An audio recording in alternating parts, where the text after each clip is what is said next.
안녕하세요. 경제적 자유TV입니다. 이번엔 경제적 자유 누구나 쉽게 이룰 수 있다 3편입니다. 부제는 QLD, 테슬라, 비트코인은 미래 자산이다 입니다. 저는 위 4가지 금융자산이 우리의 자산을 빠르게 늘려줄 수 있으며 투자해야 한다고 생각하고 있습니다. 역사적으로 증명이 된 미국 지수는 당연히 영순위인 투자자산입니다. 또한 미국 대형주의 경우 미국에서 1등일 경우 전 세계에서도 1위를 하는 경우가 많아 안정성도 있는데 성장성도 같이 있습니다. 그리고 이 다음에 미국 중소형주라 국내 대형주가 있어야 할 것 같은데 없죠? 미국 중소형주는 우리가 직접 접근하기에는 언어의 장벽도 있고 적극적인 정보를 얻을 수가 없기에 투자 대상은 아니라고 생각합니다. 그리고 국내 대형주는 대부분은 국내용이라 리스크 대비 수익률이 그렇게 크지가 않는 경우가 대부분입니다. 하지만 국내 중소형주는 정보의 접근성이 가장 용이하기에 저평가, 소외되어 있는 것을 직접 발굴하면 10배 수익을 낼 수도 있습니다. 또한 궁금한 것이 있으면 IR에게 전화해서 언제든지 물어볼 수도 있고 원한다면 공장을 가볼 수도 있습니다. 하지만 전 국내 중소형주는 하지 않고 있습니다. 자영업자로서 주식을 발굴해서 투자할 시간까지는 없기 때문입니다.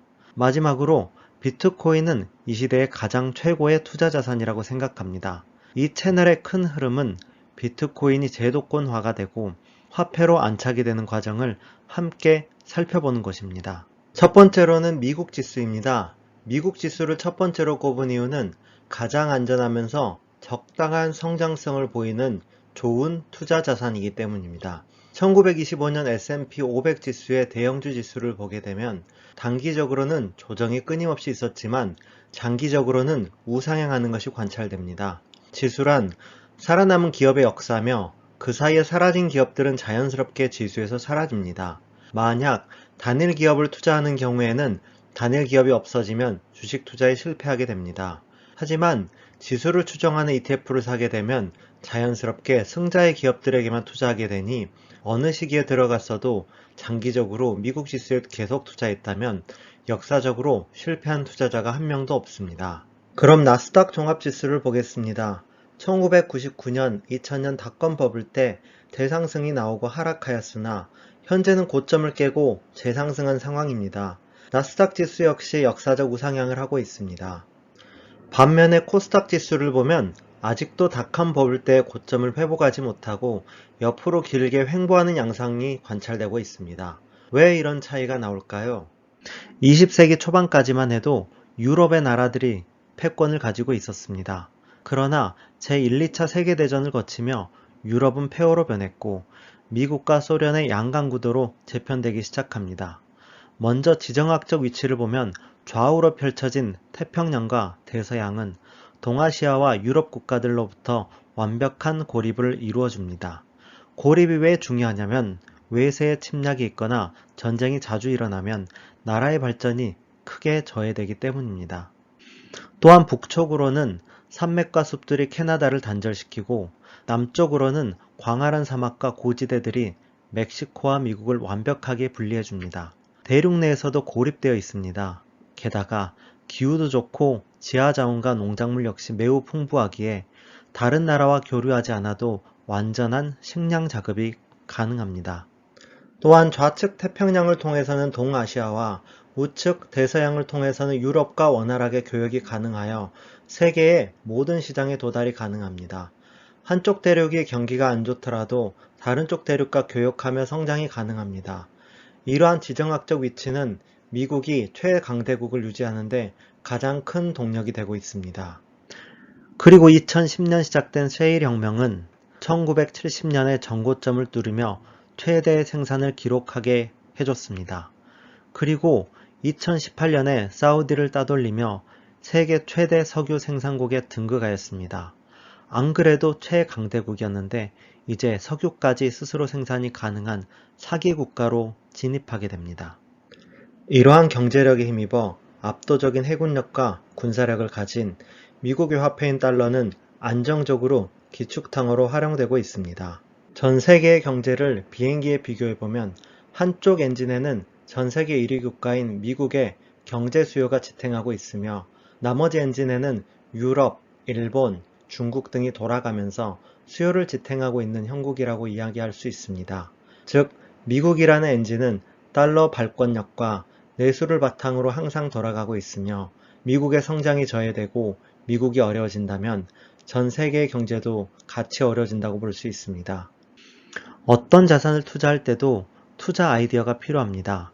그리고 투자 아이디어가 깨질 때까지는 계속 투자하면 됩니다. 미국 지수의 투자 아이디어는 이렇습니다. 미국이 1등 자리에서 내려오지 않고 달러 패권이 깨지지 않는다면 미국 지수는 계속 상승한다는 아이디어로 투자하고 있습니다. 어떠한 주식 투자 중에도 가장 깨지기 힘든 투자 아이디어라고 생각하기에 굉장히 투자하기가 쉽습니다. 그럼 미국 지수 중에 어떤 것을 사면 되느냐? 나스닥 지수 중에 나스닥 100 지수를 추정하는 ETF를 사면 됩니다.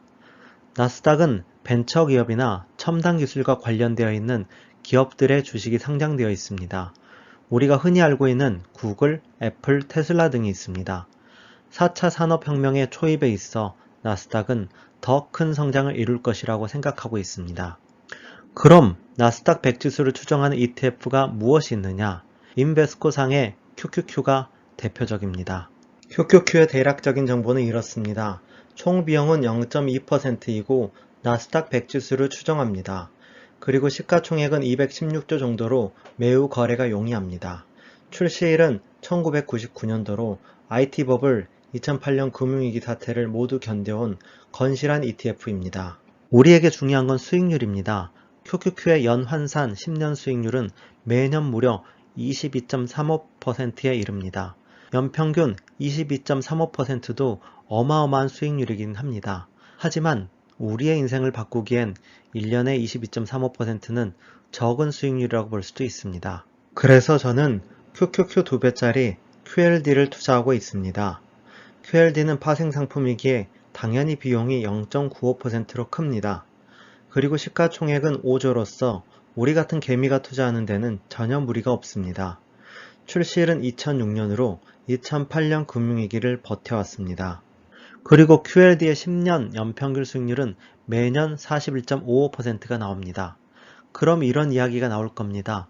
레버리지 ETF는 장기 투자에 적합하지 않지 않느냐, 횡보만 해도 하락하지 않느냐. 그런데 이것은 횡보를 했을 때 이야기입니다. 미국 지수는 역사적으로 횡보를 계속하지 않고 우상향하고 있습니다. 그러기에 미국 지수는 레버리지 투자에도 괜찮습니다. 물론 한 배짜리의 2배 수익률까지 나오지는 않습니다만 장기간 투자에도 한 배짜리보다 더 높은 수익률이 관찰되고 있습니다. QLD를 정리해보면 가장 안전하면서 성장 가능한 포트폴리오입니다. 게다가 역사적으로도 증명이 되어 있기 때문에 멘탈 잡기가 굉장히 쉽습니다. 투자 아이디어 체크 또한 미국의 건실함만 보면 되기에 굉장히 쉽습니다. 다만 인생을 바꿀 정도의 수익률은 아니기에 투자 기간이 길수록 좋습니다. 저는 저희 아이들이 결혼할 때 줄 용도의 포트폴리오로 활용 중입니다. 투자 기간은 최소 20년을 잡고 있습니다. 두 번째 투자 자산은 우리가 잘 아는 테슬라입니다. 테슬라에 대한 자세한 설명은 수많은 테슬라 뉴스와 유튜버들이 많으니 전 투자 아이디어에 대해서 설명해 보겠습니다. 자동차가 나오기 전까지는 마차를 다들 타고 다녔습니다. 그런데 마차의 경우 말의 오물들이 온 도시를 뒤덮었고 말 발굽 소리가 너무 시끄러웠습니다. 그래서 말이 없이 자동으로 가는 차인 자동차가 나왔습니다. 그리고 사람들은 당연히 처음에는 말 없는 마차 정도로 생각을 했습니다. 마차가 다니던 시절에는 당연히 포장도로라는 게 없었고 자동차는 비포장도로를 잘 달리지 못하였습니다. 그래서 사람들이 이야기했습니다. 에이, 마차보다 별로네. 비포장도로를 달리지 못하니 쓸모가 없네. 라고 이야기했습니다.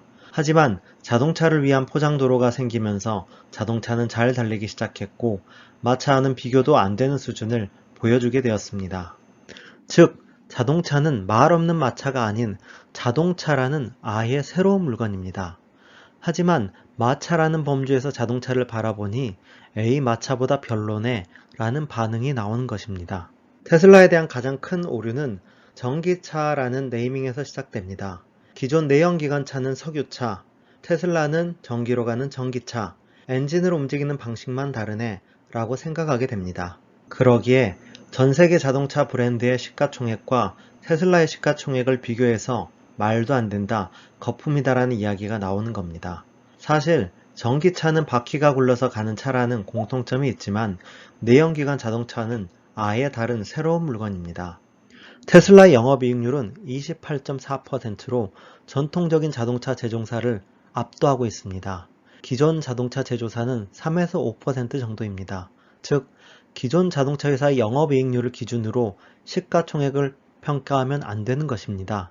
이는 전기차라는 네이밍에서 가장 오류를 크게 범하고 있고 우리가 잘못 인식하고 있음을 보여줍니다. 그리고 다들 알다시피 테슬라는 자동차 보험, 자율주행 서비스 등 종합 모빌리티 플랫폼 기업으로 성장하고 있고 기술 격차가 상당합니다.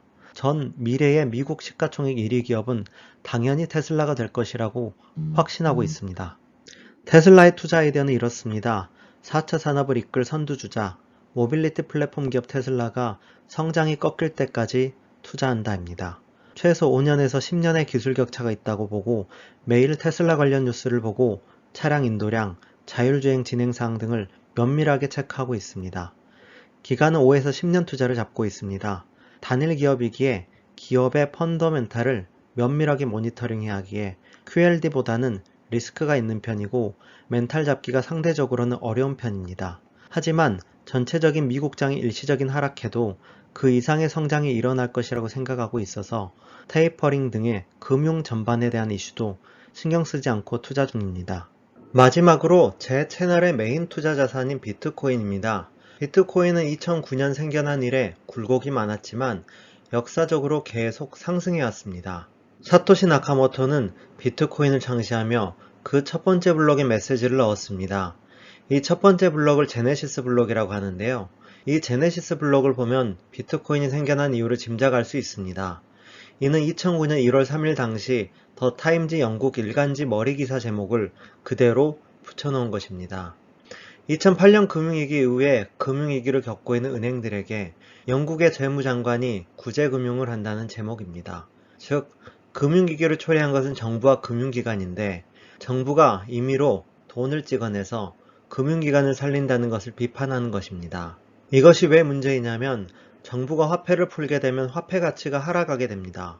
그러면 자산 가격은 올라가기에 자산을 가지고 있는 자는 더 부자가 되고 자산이 없는 자는 더 가난하게 됩니다. 즉 빈부격차가 심해지게 됩니다. 우리가 요즘 이야기하는 계층 사다리가 끊어지게 되는 겁니다. 근로를 해서 돈을 벌어도 돈을 버는 속도보다 자산의 가치가 올라가는 속도가 빠른 것이죠. 하지만 비트코인은 2100만 개로 총량이 정해져 있고 매년 발행량이 정해져 있습니다. 그러므로 정부가 임의로 발행량을 늘려서 화폐 가치가 하락하는 일이 없습니다. 그러기에 화폐 가치 대하락 시대에 중요한 해칭 수단이 됩니다. 그럼 왜 알트코인이 아닌 비트코인이야? 라는 질문을 할 수 있습니다. 왜냐하면 어차피 비트코인이 상승하면 알트코인이 오를 테고 알트코인이 비트코인보다 더 큰 상승률을 보이기 때문입니다. 비트코인은 싱글 포인트 오브 페일리어가 없습니다. SPOF라고 하겠습니다. 그림의 체인을 예로 들면 가운데 고정하는 노란색의 체인만 끊어버리면 모든 체인이 붕괴됩니다. 즉 이렇게 한 점이 문제를 일으키면 다른 것이 같이 분산되는 것을 SPOF라고 합니다.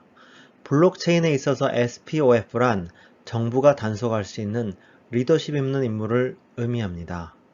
2019년 페이스북 CEO 주크버그가 리브라 프로젝트를 발표했고 전 세계적인 네노라 하는 기업들이 참여했습니다. 전 세계적인 단일 디지털 화폐를 만들겠다는 대단한 프로젝트였습니다. 주크버그는 미 하원 금융서비스위원회 청문회에 참석하여 열심히 설명하고 그랬지만 결국 정부의 규제로 리브라의 꿈을 접을 수밖에 없었습니다. 즉, 정부는 화폐에 대한 도전을 용납치 않습니다. 그리고 도전한 화폐의 중심에 특정 인물이나 특정 기업 같은 SPOF가 존재한다면 강력하게 단속하여 무마시킵니다. 그런데 사토시 나카모토는 사람인지 기업인지조차 모릅니다. 그리고 현재로선 신화적인 존재로 남아있게 되었습니다. 그래서 2009년부터 지금까지 정부의 각종 규제에서도 살아남을 수 있었던 겁니다. 미국 SEC에서는 이더리움은 탈중앙화되어 있고 리플은 중앙화되어 있기에 증권이라고 이야기하지만 이번 EIP 15559 업데이트에서 봤듯이 비탈릭 부테레인의 리더십은 엄청납니다. 그러기에 사업 추진력이 어마어마한 장점이 있지만 만약 정부의 마음이 바뀐다면 비탈릭을 규제하게 되고 이더리움 커뮤니티는 타격을 받을 수 있는 가능성은 언제나 존재합니다. 비트코인은 정부가 규제할 대상이 없기 때문에 살아남았습니다. 그리고 비트코인은 화폐 현상이고 금과 마찬가지로 내재 가치를 평가할 수가 없습니다. 금을 가지고 싶어하는 사람이 많아지면 가격이 한없이 올라갈 수 있는 것과 마찬가지로 비트코인도 가격이 한없이 올라갈 수 있습니다. 그러기에 사람들이 아직도 크게 관심 없는 이 시점에서라도 비트코인을 공부하고 매수하고 보유해야 하는 것입니다. 아크 인베스트먼트 CEO 캐시 우드는 5년 내 10배 오른다는 이야기를 하였습니다. 저는 이에 매우 동의합니다. 역사적으로 비트코인은 1년에 2배 정도 상승했습니다. 그러기에 5년 내 10배라는 것은 과하지 않은 수치입니다. 그리고 자국 화폐의 불안정성을 갖는 나라들이 달러화를 기축통화로 쓰다가 달러화마저 계속 풀리기 시작하자 이제는 비트코인으로 전환하는 지점에 와 있습니다. 주식에서 매수 적기를 기업체가 적자에서 흑자로 전환되는 그 시기라고 하는데 비트코인의 경우 지금이 제도권하러 들어오는 초입인 만큼 지금이 바로 가장 투자의 적기 그 시기라고 봅니다. 저는 앞서 말한 세 자산을 꾸준히 매입하고 상당량을 보유하고 있습니다. 하지만 작년의 경우 장이 좋았는데 이제는 늦은 게 아니야 라는 생각을 할 수 있습니다. 그러기에 저는 매일 10만원씩 비트코인을 점심시간에 사서 그 수익률을 한 달마다 공유하려고 합니다. 그리고 여러분께 이 적립식 매수 수익이 어떻게 변해가는지 보여드리려고 합니다. 비트코인은 적립식 분할 매수를 계속한다면 누구나 경제적 자유를 이룰 수 있는 좋은 시기라고 생각합니다. 이전 영상에서 말씀드렸다시피 지금은 한꺼번에 매수하기에는 리스크가 큰 시기입니다. 비트코인의 장점 중 하나인 무한대로 쪼개서 살 수 있는 특징을 이용하여 5,000원, 2만원 등 다양하게 분할 적립식 매수가 가능하므로 근로소득 내에서 가능한 만큼 매일 아무 때나 매수해보기를 추천해드립니다. 우리들의 인생을 바꿔줄 것입니다. 정리하자면 QLD, 테슬라, 비트코인을 적립식으로 분할 매수한다면 누구나 시간이 지나면 부자가 될 수 있습니다. 그리고 그 중에 가장 리스크가 크면서 큰 수익을 안겨줄 거라 예상되는 것은 당연히 비트코인입니다. 그래서 저는 앞으로 매일 10만원씩 월 300만원 정도의 비트코인을 여러분과 함께 매수해 보려고 합니다. 저와 함께 비트코인을 매일 매수 함께 해보시죠. 구독, 좋아요, 알림 설정은 영상 제작에 큰 도움이 됩니다. 경청해 주셔서 감사합니다.